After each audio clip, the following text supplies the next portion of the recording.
bisa legal reading skill. Jadi legal reading skill ini, kalau ada peristiwa seperti yang terjadi ke saya kemarin, otak saya sudah berpikir apa pasal apa yang akan didapat, dan saya juga harus mendapatkan alat bukti. Salah satu alat bukti yang dapat kita temukan adalah si tangannya nempel di kaca, berarti ada sidik jari tuh. Itu salah satu alat bukti yang bisa buat laporan. Nah, jadi setiap ada peristiwa hukum, kita sudah mulai nih menganalisa, adakah ancaman di situ? Ada. Ancamannya kenapa? Karena dia menggedor tuh dengan kencang. Nah, saat kita mengkonfirmasi di depan situ, di depannya kan ada beberapa orang tuh. Terus ada pekerja proyek juga di situ. Yang keluar tuh ada pakai baju polisi. Nah, pakai seragam kaos polisi ya. Jadi maksud saya tuh untuk melihat suatu peristiwa pidana dan kita bisa tahu nih lewat ini legal reading skill. Jadi kita harus membaca nih, oh ini apa sih pasalnya ya kan, apa yang dilanggar. Tapi yang paling utama itu adalah kita tahu korbannya siapa, tersangkanya siapa. Belum. Oke, dari situ kita harus paham gitu. Korbannya siapa, tersangkanya siapa, sudah ada etikat tidak baiknya sudah dilakukan. Makanya ada mens rea dan actu rea. Jadi mens rea itu dia sudah ada niat nih sebetulnya. Gedor ya kan? Niat itu batal karena apa? Dia melihat oh ini orang LBH. Itu niatnya batal, tapi kalau masuk ke ranah pidana itu masuk. Ada ngegedor, terus itu kalau misalkan alat buktinya dapat kita cari, sidik jari yang nempel. Itu tuh. Makanya kita perhatikan setiap ada peristiwa hukum, oh alat buktinya itu Pak, tangannya nempel begini. Tangannya nempel ya kan? Udah gitu di situ ada saksi. Kita perhatikan. Makanya sebelum kita melakukan tindakan, kalau tidak ada saksi ini jangan. Kenapa? Karena menjadi bahasanya akan sulit. Tapi kita lihat ada misalkan di situ ada warung-warung yang standby. Itu bisa menjadi saksi. Tangannya sudah nempel begini, ya kan? Itu berarti sidik jari sudah bisa dipakai. Nah, cuman kebetulan saat kita buka, orangnya sudah lihat kan? Sudah terlihat. Nah, peristiwa hukumnya di sini nanti kita akan membahasnya di legal reading skill, ya kan? Oke. Ini pengantar hukum Indonesia. Oke. Ini sebetulnya hanya sebagai pengantar ya. Pengantar, jadi saat rekan-rekan mendefinisikan hukum itu tentang hierarki hukum, kita ada di sini patokannya. Oke, next Bang. Apa tadi perbedaan PIH dan PHI? Nanti bisa dilihat di sudah selesai nanti ini ada. Oh. Nah, oke. Jadi dalam mata perkuliahan nih, dalam mata perkuliahan Fakultas Hukum sudah tentu kita akan mempelajari. Oke, ini kuncinya nih. Jadi kuncinya ini tuh dipelajari di mana? Ya, pengantar ilmu hukum ini diikutnya di mata kuliah pengantar ilmu hukum nih. Jadi kuliah nih pakai materi ini kita pakai sekarang. Oke. PKH ini adalah atau mempelajari hukum positif yang berlaku secara khusus di Indonesia. Artinya PH ini mengurai secara analisa dan deskriptif mengenai tatanan hukum, aturan-aturan hukum, lembaga hukum di Indonesia meliputi latar belakang sejarahnya positif. Nah, ini yang kita pakai nih. Jadi kalau misalnya kita membedah tuh dari sejarahnya di sini nih, ini kita nggak bahas sudah panjang mas. Atau nih, menguraikan secara analisis dan deskriptif mengenai tatanan hukum. Tatanan hukum tuh hierarki hukum ya kan, seperti kemarin Bang Mili itu. Dia bercerita tentang PP, undang-undang itu di bawahnya, di atasnya PP. Undang-undang peraturan pemerintah itu masih di bawahnya undang-undang. Jadi saat kita bercerita tentang vaksin, itu jelas dalam hak asasi manusia itu di pembukaan undang-undang dasar kita tuh menang sebetulnya Bang. Jadi kita menolak vaksin tuh udah sah dan dilindungi oleh undang-undang. Cuman permasalahannya Perpres ini belum ada yang menggugat. Jadi terkesannya negara ini baik-baik saja. Kecuali Perpres itu ada yang menggugat satu lembaga misalkan dari LBH mana tuh menggugat. Pak, kenapa bertabrakan dengan aturan undang-undang? Itu akan dihentikan dan vaksinasi itu kita bisa menolak. Karena apa? Sesuai hierarki undang-undang, salah satu syaratnya adalah ada orang yang menggugat. Kalau sedang dibuat kita udah nggak boleh dilakukan vaksinasi itu boleh. Cuman sayangnya belum ada yang menggugat nih. Jadi dia masih kalau legal standing itu LBH dari Pelita Umat aja sekarang lagi menggugat presiden kan? Iya. Tapi presiden yang gugat, dia nggak mau datang. Oke. Jadi kembali ini yang tadi saya bilang ya, kita yang akan belajar tuh di sini nih. Next Bang.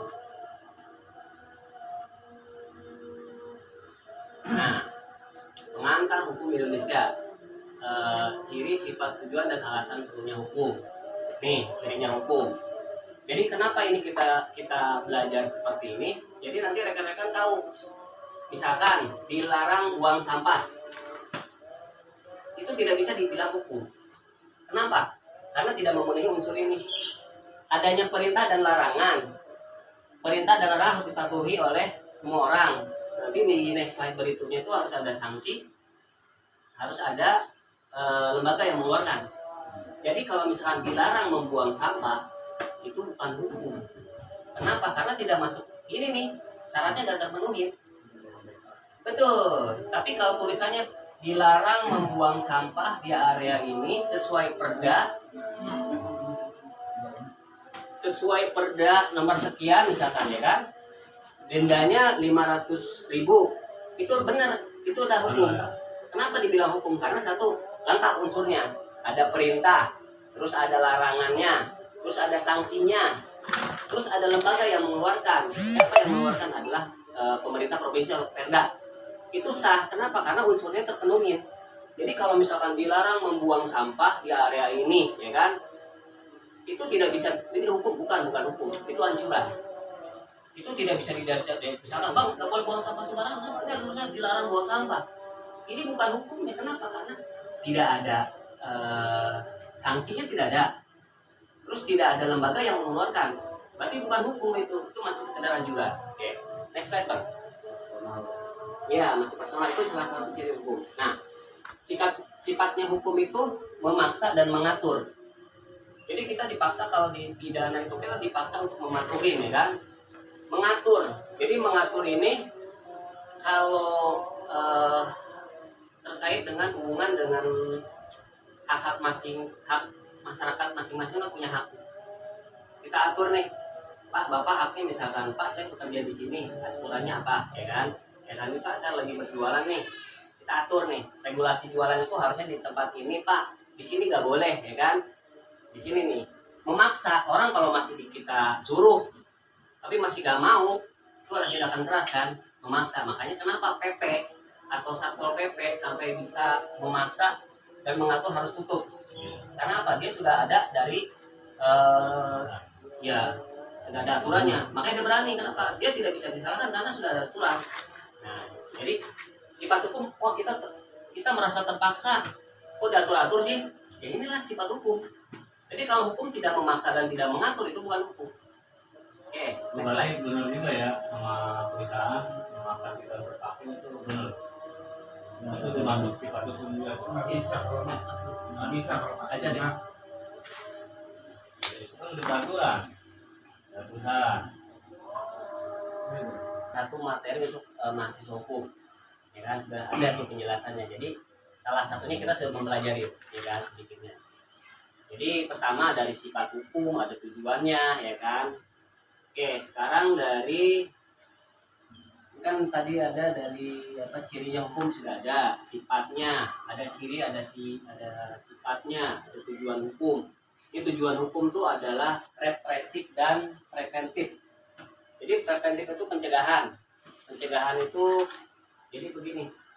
Biasanya kita kalau ada sanksi nih. Sanksi itu adalah salah satu bentuk ini sebagai tujuan hukum. Preventif. Jadi orang akan berpikir 2 kali kalau melanggar. Misalkan lampu merah nih, ya kan? Itu bentuknya bukan kejahatan tapi pelanggaran. Karena di buku KUHP itu ada 2 ya, pelanggaran dan kejahatan. Jadi kalau kita masih melanggar lampu merah itu masuknya kan di pelanggaran. Nah, ini masuknya tujuan hukumnya di sini, masuknya preventif.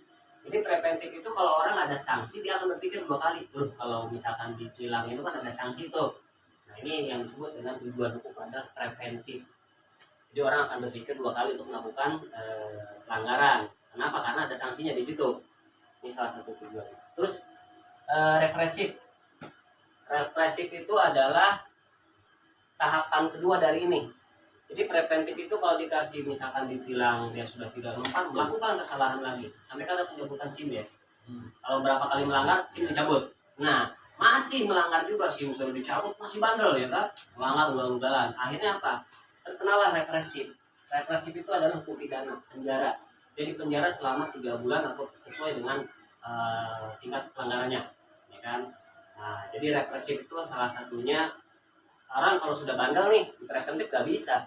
Berarti maksudnya di represif itu adalah ya kurungan badan jadinya kan. Oke, next slide Bang. Nah, bukti diperlukannya hukum. Nah, kadang kita berpikir, hukum buat apa sih, ya kan? Hukum itu kayaknya kita nggak hukum biasa-biasa aja Pak, santai aja kan? Tidak perlu ada rasa takut atau segala macam.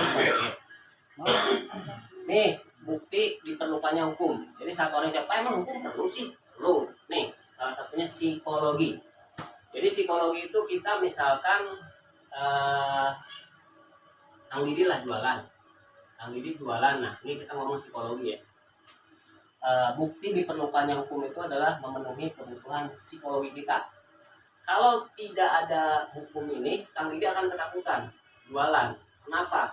Karena maling atau begal akan bebas. Dia bisa merampas barangnya Kang Didi, benar nggak? Uangnya bisa diambil tanpa ada hukum yang mengatur. Kita mau jalan malam naik motor tiba-tiba dibegal, kita nggak bisa laporan. Kita mau jalan kemana-mana ada rasa takut. Kenapa? Karena belum ada hukumnya. Orang yang kuat itulah orang yang berkuasa. Nah, inilah bukti diperlukannya hukum. Jadi kita benar-benar hukum itu perlu. Kenapa? Kita tidak usah bercerita tentang negara ini berdasarkan hukum. Kita ngambil konsep terendah di dalam lingkungan kita. Kalau misalkan kita, kenapa sisi psikologi yang diinin? Karena kita pribadi akan khawatir kalau keluarnya kan diri misalkan tiba-tiba anak ada yang mukul dan segala macam kan, tidak ada hukum yang mengatur.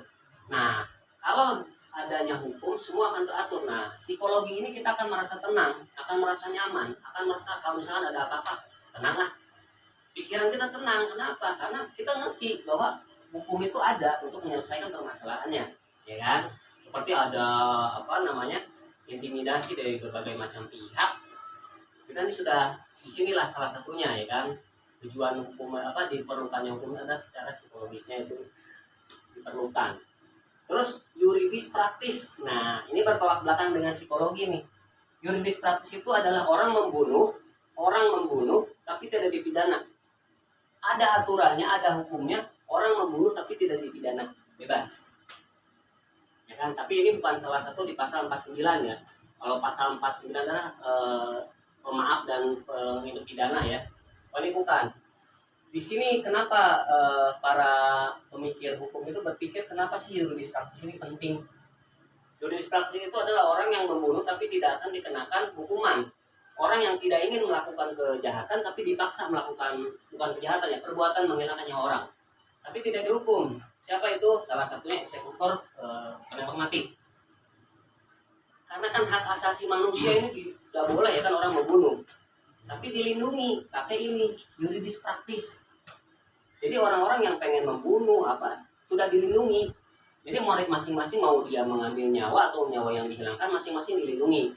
Ini, iya, jadi ini salah satunya memang ini. Saya pemancung itu. Oh, zaman dulu Petrus. Ya, kalau cuma maksudnya eksekutor yang secara hukum memang dibebaskan dia tidak masalah. Pancung. Oke.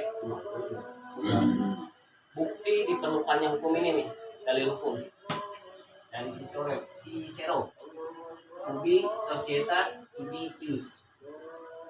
Itu artinya di mana ada masyarakat di situ ada hukum. Walaupun hukumnya berlawan ada hukum adat di situ berlaku, ya kan? Jadi tertuang semua di situ Pak Ketua ya. Ya tertuang semua di situ di masyarakat itu. Jadi ya. masyarakat itu kalau tidak ada aturan, jadi hukum 5 yang berlaku. Nggak ada. Iya, next lah. Nah inilah si Cicero nih, Savigny, ahli hukum Jerman mengatakan bahwa hukum tidak perlu dibuat karena hukum tumbuh bersama masyarakat. Sebenarnya tidak perlu dibuat nih, masyarakat kita sudah sadar. Oh ini kalau berisik ini kan mengganggu, ya kan? Pelan-pelan dong, ya kan? Secara tidak langsung.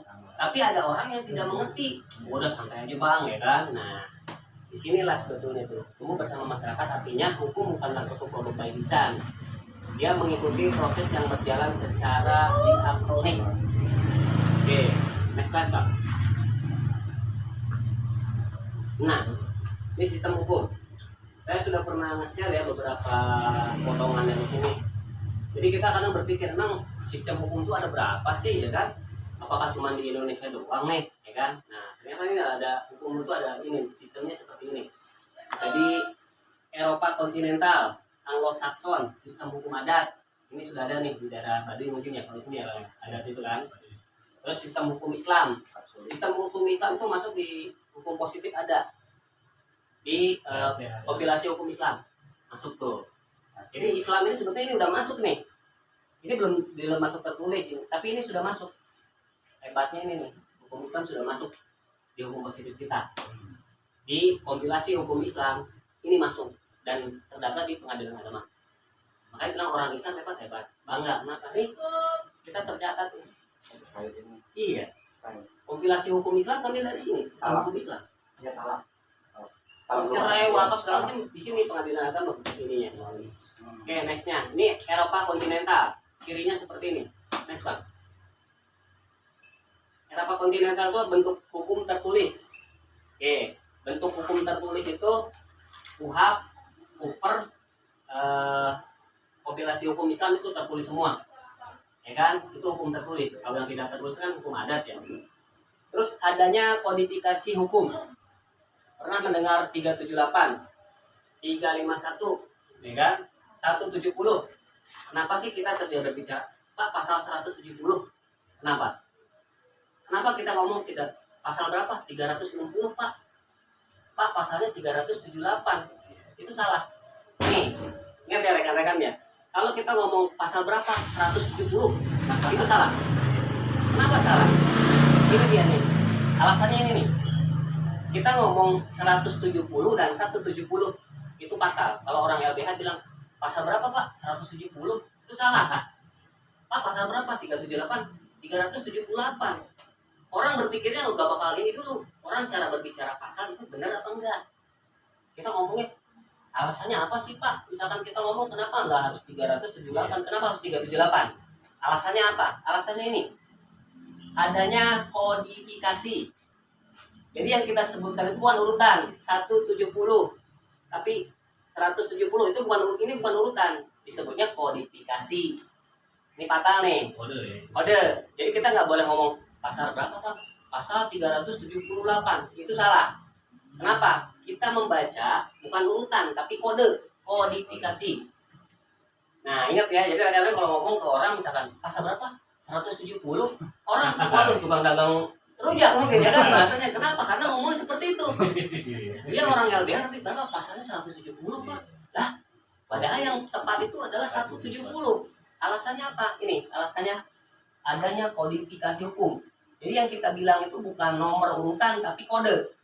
Ini yang disebut kodifikasi hukum. Oke. Adanya kepastian hukum. Adanya kepastian hukum itu adalah orang yang akan berbuat jahat itu akan menerima akibatnya, ya kan, lewat peradilan.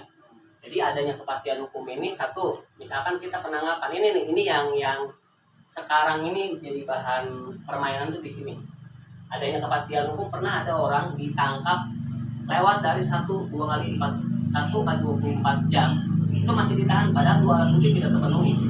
Artinya apa? Ini kepastian hukumnya hilang. Kenapa kepastian hukumnya hilang? Karena harusnya itu diputuskan. Jadi rekan-rekan misalkan Pak itu ada yang ditahan 1 kali 24 jam tidak dilepaskan. Emang alat buktinya tidak terpenuhi nggak? Tidak. Cuman berdasarkan laporan, tapi buktinya tidak ada, tapi dia ditahan. Inilah salah satunya harus ini diterapkan ke kepolisian. Pak, kalau 2 alat bukti tidak terpenuhi kenapa ditahan? Kenapa? Ini sistem hukum seperti ini kan. Ini sistem yang nggak boleh dirubah. Pak, alasan ditahan, oke lah kalau mau ditahan 1 kali 24 jam diperpanjang. Alat buktinya ada tidak? Pak, saya melaporkan orang itu membunuh. Ditangkap tuh yang dilaporkan. Saya ditanya, ada alatnya apa aja? Laporan. Terus saksinya?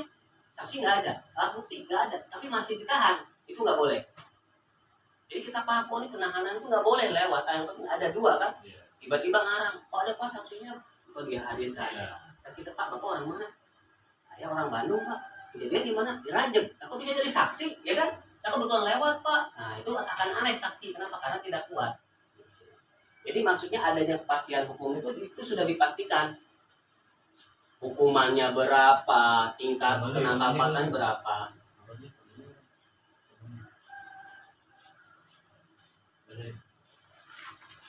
Nah ini nih undang-undang sama dengan hukum itu asas legalitas. Jadi yang disebut asas legalitas itu tidak ada satu perbuatan pidana yang kita lakukan dipidana kalau tidak ada undang-undangnya. Jadi misalkan kita lagi ngulek rujak tuh, ditahan. Pak, Bapak ditahan, ada pasalnya. Emang ditahan, Pak? Kan nggak ada pasalnya, bisa tahan. Nah, itu bertentangan dengan hukum asas legalitas. Kalau membunuh itu sudah ada di KUHP. Menghilangkan atau mencuri itu ada. Tapi kalau asas legalitas itu seperti kita jualan. Langsung Pak, Anda dihukum karena berjualan. Misalkan.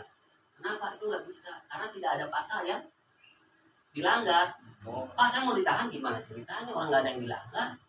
Kalau di kampung saya mohon izin Pak Ketua, di kampung saya banyak mencuri, itu nggak hukum itu mencuri cinta. Nah, mencuri cinta juga salah satunya kan, hal-hal yang tidak bisa dibuktikan. Oke. Jadi maksudnya benar, itu salah satu logikanya bagus. Asas legalitas salah satunya itu jadi kalau kita mencuri tapi saat orang Pak ini tidak masuk ada undang-undangnya, asas legalitas masuk. Nah, jadi maksudnya tuh setiap aturan ini justru akan kita berpikir logikanya masuk.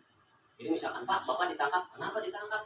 Bapak ini jualan di pinggir jalan, saya penjara, nggak bisa. Kenapa? Bertentangan dengan asas legalitas.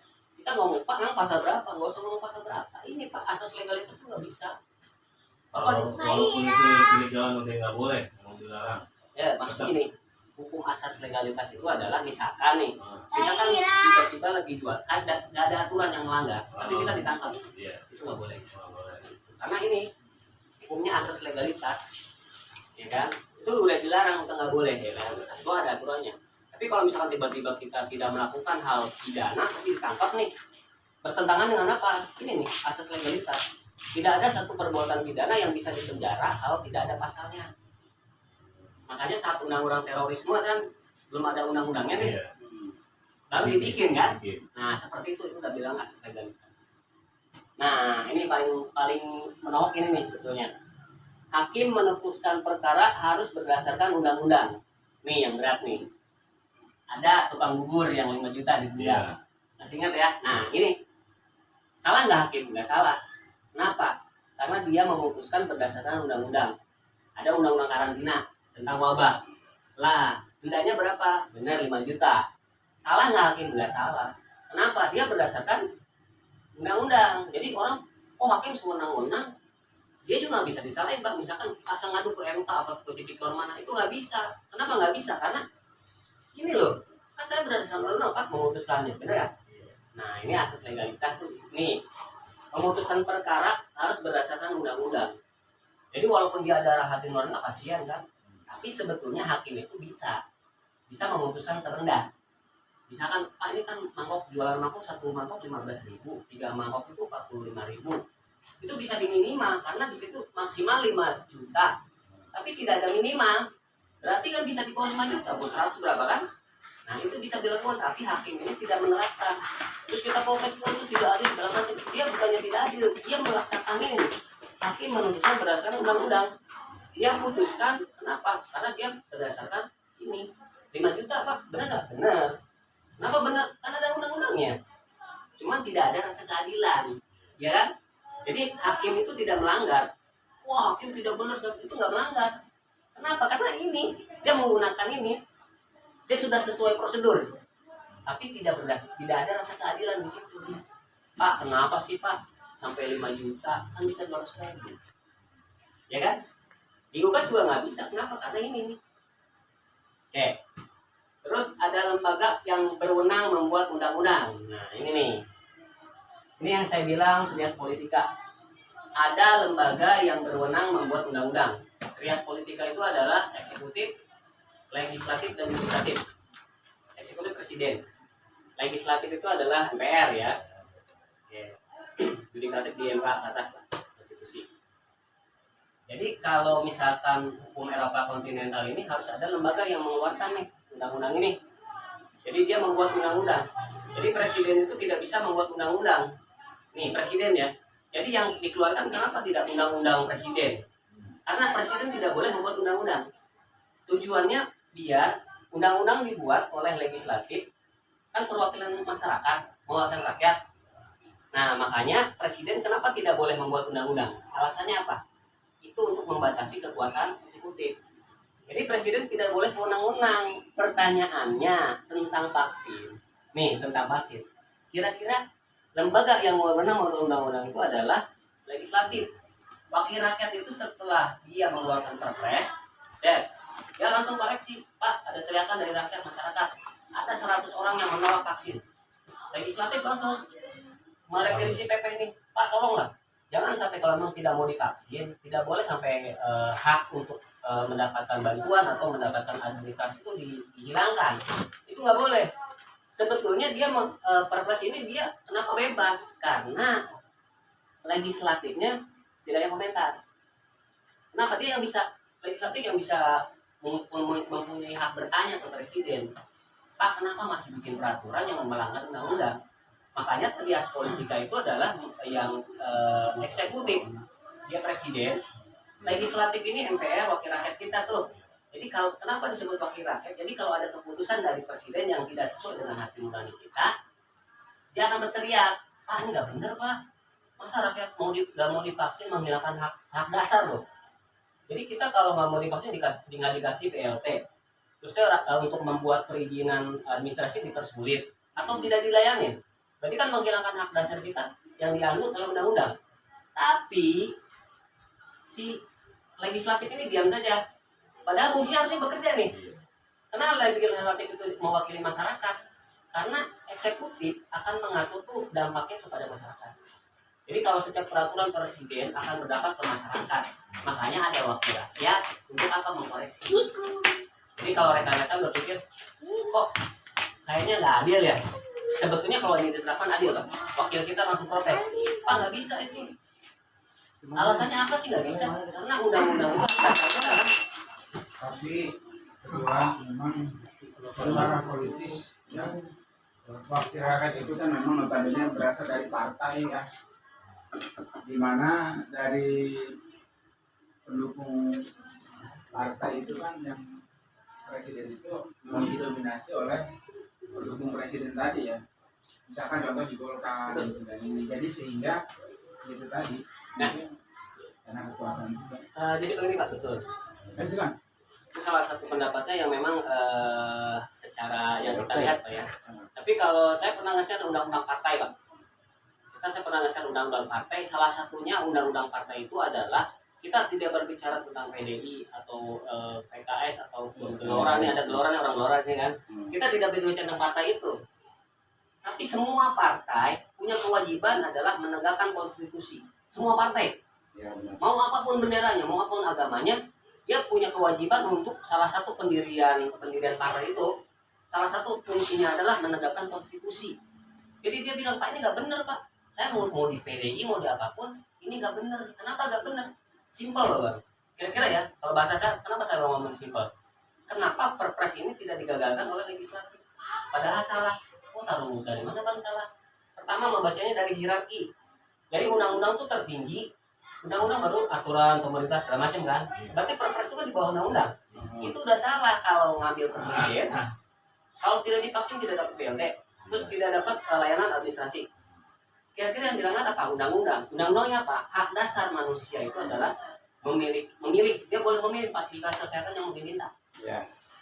Itu bebas. Dia mau berpikir, mau menentukan sikap itu bebas. Jadi tidak perlu membaca pasal yang rumit gitu. Benar nggak? Kita bercerita tentang hak dasar. Persoalan jawabannya, Pak, ini kan lagi wabah. Ingat gak, hak asasi manusia itu diakui secara internasional, bukan di Indonesia. Ya kan? Di Konvensi Jenewa nih. Jadi hak asasi kita ini bukan di Indonesia diakui. Karena apa? Ini sistemnya Eropa kontinental, berarti yang pakai itu bukan kita aja kan? Semua dunia tuh pakai, ya kan? Seberapa bagian lah pakai kan?